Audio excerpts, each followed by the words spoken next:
அனைவருக்கும் வணக்கம். உன் வார்த்தையை காட்டிலும் உன் அமைதி உனக்கு அதிக மதிப்பை தரும் சொன்னவர் புத்தர் என்று கூறி, இன்றைய வகுப்பில் நாம் பார்த்துக் கொண்டு வருகின்ற த இந்து மேரேஜ் ஆக்ட் 1955 இந்த மேல இந்து திருமண சட்டம் 1955. இப்போ இந்து திருமண சட்டம் என்றால் அப்பனா இந்துக்கள் என்பவர்கள் யார் என்று தெரிந்து கொள்ள வேண்டுமல்ல. அதுதான் சொல்வதுதான் பிரிவு 2 என்ன சொல்லுது? Application of the act.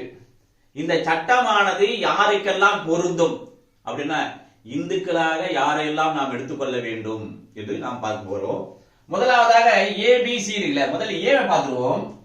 To any person who is Hindu by religion in any of its forms or developments, including Veerasaiva, Lingayat, or followers of Brahmo, Pratana or Arya Samaj.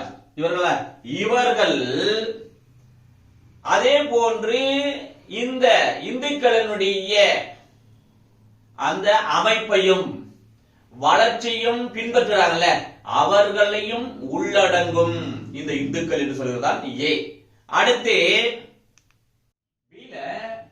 to any person who is Buddhist. புத்திஸ்ட்னா யாரால் உருவாக்கப்பட்டது? கௌதம புத்தரால் உருவாக்கப்பட்டது பௌத்த மதம். அதே போன்று ஜைன மதம், இது மகாவீரரால் ஏற்படுத்தப்பட்டது ஜைன மதம். சீக்கியர்கள் குருநானக் மற்றும் கபீரனுடைய உபதேசங்கள் உருவாக்கப்பட்ட இந்த மதம். இந்த 3 மதங்களில் இருக்கின்ற எந்த ஒரு நபருமே அவர்களும் இந்துக்கள் ஆவார்கள்.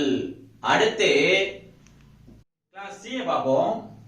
To any other person domiciled in the territories to which this act extends, who is not a Muslim, Christian, Parsi or Jew by religion, unless it is proved that any such person would not have been governed by the Hindu law or by custom or usage as part of that law in respect of any of the matters dealt with herein, if this act had not been passed.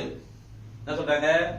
இப்போ இந்த இந்து திருமண சட்டமானது இந்தியாபுரம் இருக்குல்ல, அப்படி இருக்கின்ற போது அந்த இந்தியாவில் வாழ்கின்ற முஸ்லிம் அல்லாதவர்கள், அதே போன்று கிறிஸ்துவ மதத்தை சார்ந்தவர்கள் அவர்கள் அல்லாதவர்கள், பார்சி அவர் அந்த மதத்தை அல்லாதவர்கள், ஜூன யூதர்கள் இந்த மதத்தை சார்ந்தவர் அல்லாதவர்கள் மற்றவர்கள் இந்த சட்டம் எங்கெங்கெல்லாம் செல்லுமோ அங்கே வாழ்ந்து கொண்டிருக்கிறார்கள் என்று சொன்னால் அவர்கள் இந்த இந்து திருமண சட்டம் 1955 வராமல் இருந்திருந்தால் இந்து சட்டப்படியோ அல்லது இந்து சட்டத்தினுடைய ஒரு பகுதியாக இருக்குதுல்ல, என்னது கஸ்டம் அண்ட் யூசேஜ், வழக்கு அண்ட் வழக்காரின்படியோ, இது எல்லாம் எங்களுக்கு பொருந்தவே பொருந்தாது, தொடர்பற்றது என்று அவர்கள் நிரூபித்தால் அப்பொழுதுதான் அவர்கள் இந்து மதத்தில் வரமாட்டார்களே தவிர, அப்படி அவர்கள் நிரூபிக்கவில்லை என்றால்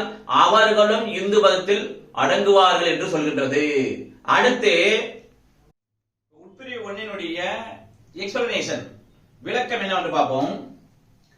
The following persons are Hindus, Buddhist, Jains or Sikhs by religion as the case may be.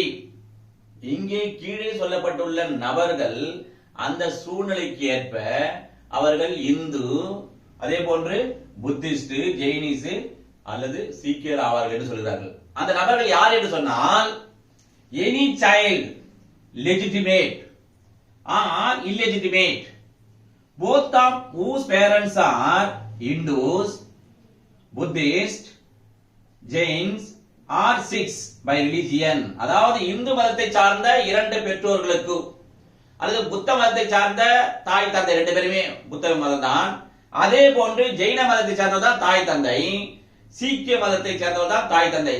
2 பேரண்ட்ஸ்களும் இவ்வாறு இருக்கின்ற போது அவர்களுக்கு மனமுறைப்படி பிறந்த லெஜிட்டிமேட் சைல்டாக இருந்தாலும் சரி, அல்லது மனமுறையற்ற முறையில் பிறந்த அந்த இல்லெஜிட்டிமேட் குழந்தையாக இருந்தாலும் சரி, அந்த குழந்தைகளும் இந்து மதத்தில் உள்ளடங்குவர், அவர்களும் இந்துக்கள் ஆவார்கள் என்று சொல்வதால் இந்த explanation A.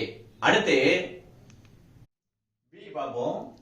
Any child legitimate or illegitimate, one of whose parents is a Hindu, Buddhist, Jain, Sikh by religion, and who is brought up as a member of the tribe, community, group or family to which such parents belongs or belonged, and என்ன சொல்றாங்க?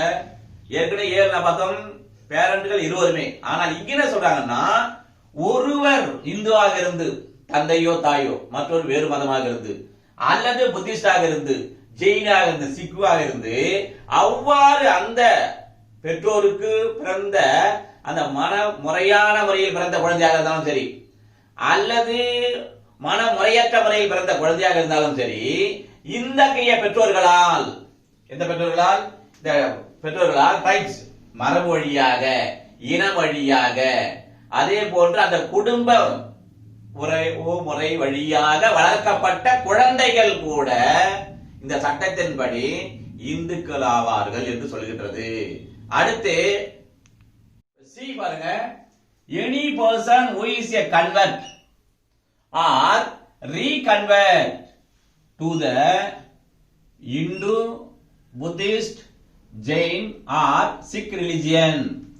என்ன சொல்றாங்க? இப்ப உதாரணத்துக்கு ஒரு Christian மதத்துல அல்லது முஸ்லிம் மதத்துல இருந்து என்ன பண்றாங்க? இந்துவாக, புத்திஸ்டாக, சீக்கியராக நம்ம மதம் மாறி வந்துட்டார்கள், அவர்களும் என்ன இந்துவாக கருதப்படுவார்கள். இப்ப ரீகன்வெர்ட் என்ன?